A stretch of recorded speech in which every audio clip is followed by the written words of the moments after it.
ಪ್ರಸ್ತುತ ನ್ಯೂಸ್ ಬುಲೆಟಿನ್ಗೆ ಸ್ವಾಗತ. ದೆಹಲಿಯ ಕಂಟೋನ್ಮೆಂಟ್ನಲ್ಲಿ 9 ವರ್ಷದ ದಲಿತ ಬಾಲಕಿಯ ಮೇಲೆ ಅತ್ಯಾಚಾರ ಕೊಲೆ ಪ್ರಕರಣವನ್ನು ದೆಹಲಿ ಮುಖ್ಯಮಂತ್ರಿ ಅರವಿಂದ ಕೇಜ್ರಿವಾಲ್ ಅವರು ಬುಧವಾರ ಮ್ಯಾಜಿಸ್ಟೀರಿಯಲ್ ತನಿಖೆಗೆ ಆದೇಶವನ್ನು ಮಾಡಿದ್ದಾರೆ.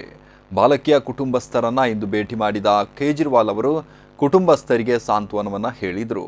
ಇದೇ ವೇಳೆ 10 ಲಕ್ಷ ರೂಪಾಯಿ ಪರಿಹಾರವನ್ನು ಘೋಷಣೆ ಮಾಡಿದ ಅವರು ಪ್ರಕರಣವನ್ನು ಮ್ಯಾಜಿಸ್ಟೀರಿಯಲ್ ತನಿಖೆಗೆ ಆದೇಶಿಸಿದರು. ಸುದ್ದಿಗಾರರೊಂದಿಗೆ ಮಾತನಾಡಿದ ಅವರು, ಬಾಲಕಿಯನ್ನ ಹಿಂತಿರುಗಿ ತರಲು ಸಾಧ್ಯವಿಲ್ಲ. ಕುಟುಂಬಸ್ಥರಿಗೆ ಆಗಿರುವ ಅನ್ಯಾಯ ನಿಜಕ್ಕೂ ದುರಾದೃಷ್ಟಕರವಾದದ್ದು. ಆದರೆ ಕುಟುಂಬಸ್ಥರಿಗೆ ಸರ್ಕಾರ 10 ಲಕ್ಷ ರೂಪಾಯಿ ಪರಿಹಾರವನ್ನು ನೀಡಲಿದೆ ಹಾಗೂ ಪ್ರಕರಣವನ್ನು ಮ್ಯಾಜಿಸ್ಟೀರಿಯಲ್ ತನಿಖೆಗೆ ಆದೇಶಿಸಲಾಗಿದೆ ಎಂದು ಹೇಳಿದ್ದಾರೆ. ದೆಹಲಿಯಲ್ಲಿ ಕಾನೂನು ಮತ್ತು ಸುವ್ಯವಸ್ಥೆಯನ್ನು ಭದ್ರಪಡಿಸಬೇಕಿದೆ. ಕೇಂದ್ರ ಸರ್ಕಾರ ಈ ನಿಟ್ಟಿನಲ್ಲಿ ಕ್ರಮವನ್ನು ಕೈಗೊಳ್ಳಬೇಕೆಂದು ಈ ಮೂಲಕ ಮನವಿಯನ್ನು ಮಾಡ್ತಾ ಇದ್ದೀನಿ ಅಂತ ಹೇಳಿದ್ದಾರೆ. ಟೋಕಿಯೋ ಒಲಿಂಪಿಕ್ಸ್ನ ಪುರುಷರ ಕುಸ್ತಿ ವಿಭಾಗದಲ್ಲಿ ಭಾರತದ ರವಿಕುಮಾರ್ ದಹಿಯಾ ಫೈನಲ್ ಪ್ರವೇಶಿಸಿ ಇತಿಹಾಸವನ್ನು ಬರೆದಿದ್ದಾರೆ. ಇದರೊಂದಿಗೆ ರವಿಕುಮಾರ್ ಭಾರತಕ್ಕೆ ಚಿನ್ನ ಅಥವಾ ಬೆಳ್ಳಿಯ ಪದಕವನ್ನು ಖಾತ್ರಿಪಡಿಸಿದ್ದಾರೆ.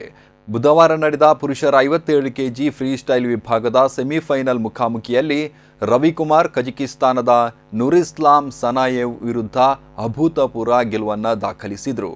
ಮೊದಲ ಸುತ್ತಿನಲ್ಲಿ 0-1 ಹಾಗೂ ದ್ವಿತೀಯ ಸುತ್ತಿನಲ್ಲಿ 2-9 ಹಿನ್ನಡೆಯನ್ನು ಅನುಭವಿಸಿದ್ದ ರವಿಕುಮಾರ್ ಕೊನೆಯ ಸುತ್ತಿನಲ್ಲಿ ನಂಬಲಾಗದ ರೀತಿಯಲ್ಲಿ ತಿರುಗೇಟನ್ನು ನೀಡಿ ಎದುರಾಳಿಯನ್ನು ಕಟ್ಟಿಹಾಕಿದರು. ಕೆಚ್ಚೆದೆಯ ಹೋರಾಟ ಪ್ರದರ್ಶಿಸುವ ಮೂಲಕ ಕ್ರೀಡಾ ಅಭಿಮಾನಿಗಳ ಮೆಚ್ಚುಗೆಗೆ ಪಾತ್ರರಾದರು. ಈ ಮೂಲಕ ಒಲಿಂಪಿಕ್ಸ್ ಇತಿಹಾಸದಲ್ಲೇ ಪದಕ ಗೆಲ್ಲುತ್ತಿರುವ 5ನೇ ಭಾರತೀಯ ಕುಸ್ತಿಪಟು ಎಂಬ ಹಿರಿಮೆಗೆ ಪಾತ್ರರಾಗಿದ್ದಾರೆ. ಈ ಮೂಲಕ ದಿಗ್ಗಜರಾದ ಕೆಡಿ ಜಾಧವ್, ಸುಶೀಲ್ ಕುಮಾರ್, ಯೋಗೇಶ್ವರ್ ದತ್ ಮತ್ತು ಸಾಕ್ಷಿ ಮಲಿಕ್ ಸಾಲಿಗೆ ಇವರು ಕೂಡ ಸೇರಿದ್ದಾರೆ. ಅಧಿಕಾರ ದುರ್ಬಳಕೆ ಹಾಗೂ ಸೇವಾ ನಿಯಮಗಳನ್ನು ಉಲ್ಲಂಘನೆ ಮಾಡಿದ ಆರೋಪದ ಹಿನ್ನೆಲೆ ಸಿಬಿಐ ಮಾಜಿ ನಿರ್ದೇಶಕ ಅಲೋಕ್ ವರ್ಮಾ ಅವರ ವಿರುದ್ಧ ಶಿಸ್ತು ಕ್ರಮ ಕೈಗೊಳ್ಳುವಂತೆ ಕೇಂದ್ರ ಗೃಹ ಸಚಿವಾಲಯ ಶಿಫಾರಸು ಮಾಡಿದೆ ಎಂದು ಅಧಿಕಾರಿಯೋರ್ವರು ಹೇಳಿದ್ದಾರೆ. ಈ ಬಗ್ಗೆ ಸಿಬ್ಬಂದಿ ಹಾಗೂ ತರಬೇತಿ ಇಲಾಖೆಗೆ ಕೇಂದ್ರ ಗೃಹ ಸಚಿವಾಲಯ ಪತ್ರವೊಂದನ್ನು ಬರೆದಿದ್ದು, ಸಿಬಿಐ ಮಾಜಿ ನಿರ್ದೇಶಕ ಅಲೋಕ್ ವರ್ಮಾ ವಿರುದ್ಧ ಶಿಸ್ತು ಕ್ರಮ ಕೈಗೊಳ್ಳುವಂತೆ ಸೂಚನೆ ನೀಡಿದೆ ಎಂದು ಹೇಳಿದ್ದಾರೆ. ಡಿಒಪಿಟಿ ಇಲಾಖೆಯು ಗೃಹ ಸಚಿವಾಲಯದ ಈ ಶಿಫಾರಸನ್ನು ಐಪಿಎಸ್ ಅಧಿಕಾರಿಗಳ ನೇಮಕಾತಿ ಸಂಸ್ಥೆಯಾದ ಕೇಂದ್ರ ಲೋಕಸೇವಾ ಆಯೋಗಕ್ಕೆ ರವಾನಿಸಿದೆ ಎಂದಿದ್ದಾರೆ.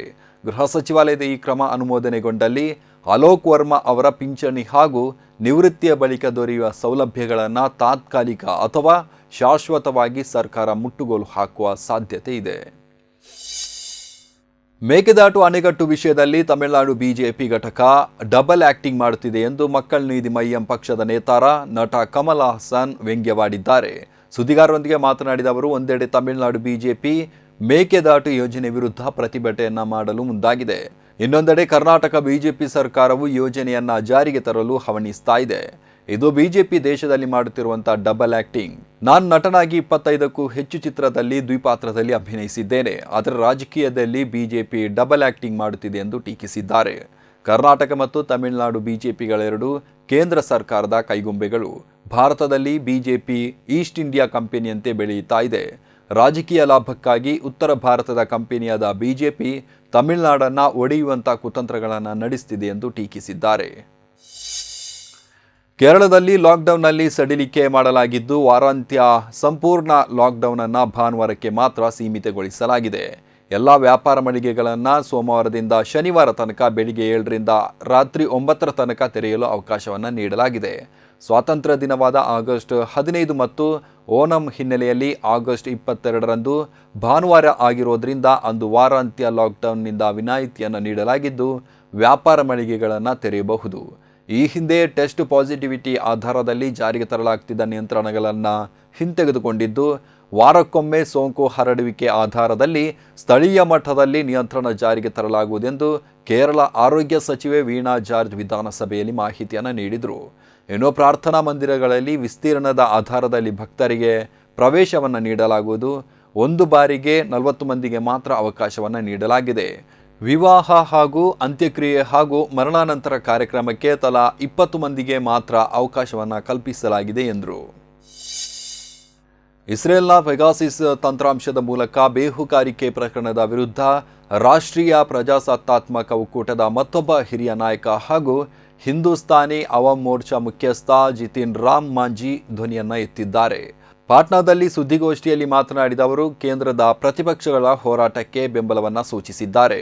ಸಂಸತ್ ಅಧಿವೇಶನದಲ್ಲಿ ವಿರೋಧ ಪಕ್ಷಗಳ ನಾಯಕರು ಬೇಹುಗಾರಿಕೆ ನಡೆದಿರುವ ಬಗ್ಗೆ ಆರೋಪಿಸುತ್ತಿದ್ದಾರೆ ಎಂದಾದರೆ ಈ ವಿಷಯವನ್ನು ಗಂಭೀರವಾಗಿ ಪರಿಗಣಿಸಬೇಕು.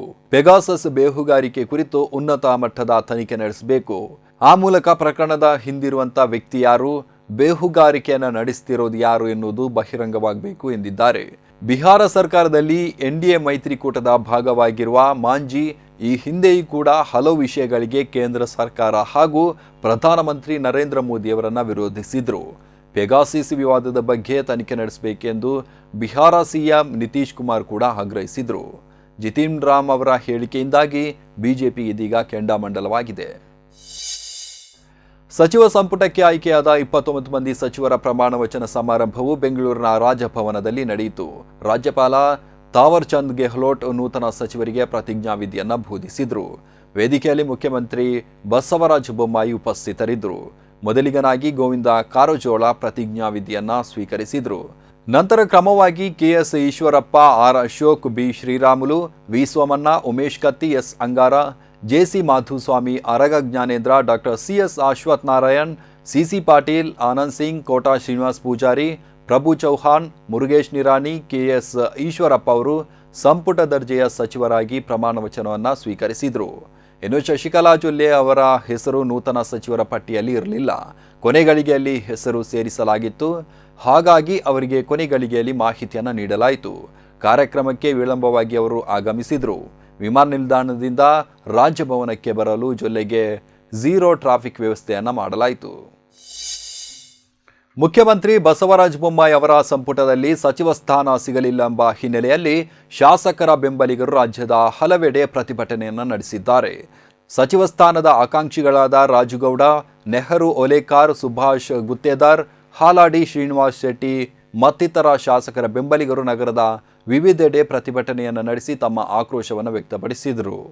ಸುರಪುರದಲ್ಲಿ ರಾಜುಗೌಡ ಬೆಂಬಲಿಗರು ರಸ್ತೆ ತಡೆ ನಡೆಸಿ ಸರ್ಕಾರದ ವಿರುದ್ಧ ಘೋಷಣೆಗಳನ್ನು ಕೂಗಿದ್ರು.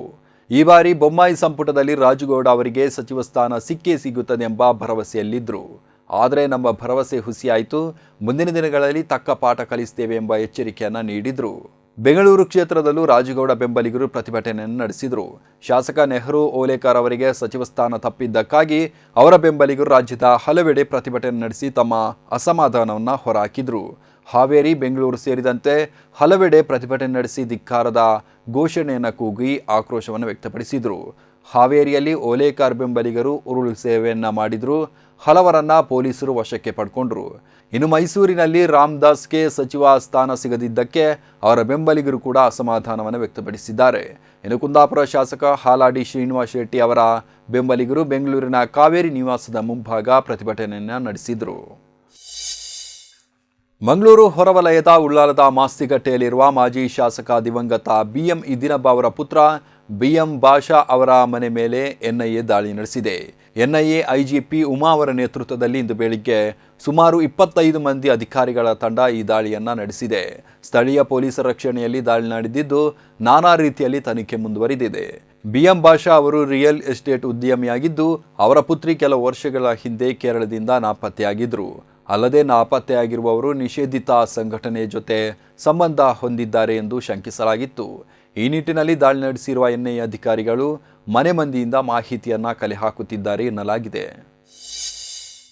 ಕೊರೋನಾ ಲಸಿಕೆಗಳನ್ನು ಉತ್ಪಾದಿಸುವ ಸಾಮರ್ಥ್ಯ ಹೊಂದಿರುವ ಭಾರತ ಹಾಗೂ ಇತರ ದೇಶಗಳಿಗೆ ಲಸಿಕೆ ಉತ್ಪಾದನೆಗಾಗಿ ಅಮೆರಿಕ ಸಹಾಯ ಮಾಡುತ್ತಿದೆ ಎಂದು ಅಮೆರಿಕ ಅಧ್ಯಕ್ಷ ಜೋ ಬೈಡೆನ್ ಹೇಳಿದ್ದಾರೆ. ಶ್ವೇತಭವನದಲ್ಲಿ ನಡೆದ ಸುದ್ದಿಗೋಷ್ಠಿಯಲ್ಲಿ ಮಾತನಾಡಿದ ಅವರು, ಪ್ರಪಂಚಕ್ಕೆ ಹಲವಾರು ಶತಕೋಟಿ ಡೋಸ್ಗಳ ಅವಶ್ಯಕತೆ ಇದೆ. ಈ ಪೈಕಿ ಅಮೆರಿಕ 50 ಕೋಟಿ ಡೋಸ್ಗಳನ್ನು ನೀಡಲು ಬದ್ಧವಾಗಿದೆ ಎಂದು ತಿಳಿಸಿದ್ದಾರೆ. ನಾವು ಲಸಿಕೆಯ 50 ಕೋಟಿ ಡೋಸ್ಗಿಂತ ಹೆಚ್ಚಿನದನ್ನು ಒದಗಿಸಲು ಯತ್ನಿಸುತ್ತಿರುವ ಭಾರತದಂಥ ದೇಶಗಳಿಗೂ ಉತ್ಪಾದನೆಗೆ ನಾವು ನೆರವನ್ನು ನೀಡುವುದನ್ನು ಮುಂದುವರಿಸುತ್ತೇವೆ ಎಂದಿದ್ದಾರೆ. ನಾವು ಅವಶ್ಯಕತೆ ಇರುವ ದೇಶಗಳಿಗೆ ಕೊರೋನಾ ಲಸಿಕೆಯ ಡೋಸ್ಗಳನ್ನು ಉಚಿತವಾಗಿ ನೀಡಲಿದ್ದೇವೆ. ಲಸಿಕೆಗಳ ಸಂಗ್ರಹಗಾರನಾಗಲು ಅಮೆರಿಕ ಬದ್ಧ. ಅಮೆರಿಕ ಈ ಹಿಂದೆ 2ನೇ ಮಹಾಯುದ್ಧದ ಸಂದರ್ಭದಲ್ಲಿ ಪ್ರಜಾಪ್ರಭುತ್ವದ ರಕ್ಷಕನ ಪಾತ್ರವನ್ನು ನಿರ್ವಹಿಸುತ್ತಿತ್ತು ಎಂದಿದ್ದಾರೆ. ಇದೇ ಈ ದಿನದ ಪ್ರಮುಖ ಸುದ್ದಿಗಳ ನ್ಯೂಸ್ ಬುಲೆಟಿನ್. ಸುದ್ದಿಗಳ ವಸ್ತುನಿಷ್ಠ ವಿಶ್ಲೇಷಣೆಗಾಗಿ ನೋಡ್ತಾ ಇರಿ ಪ್ರಸ್ತುತ ನ್ಯೂಸ್.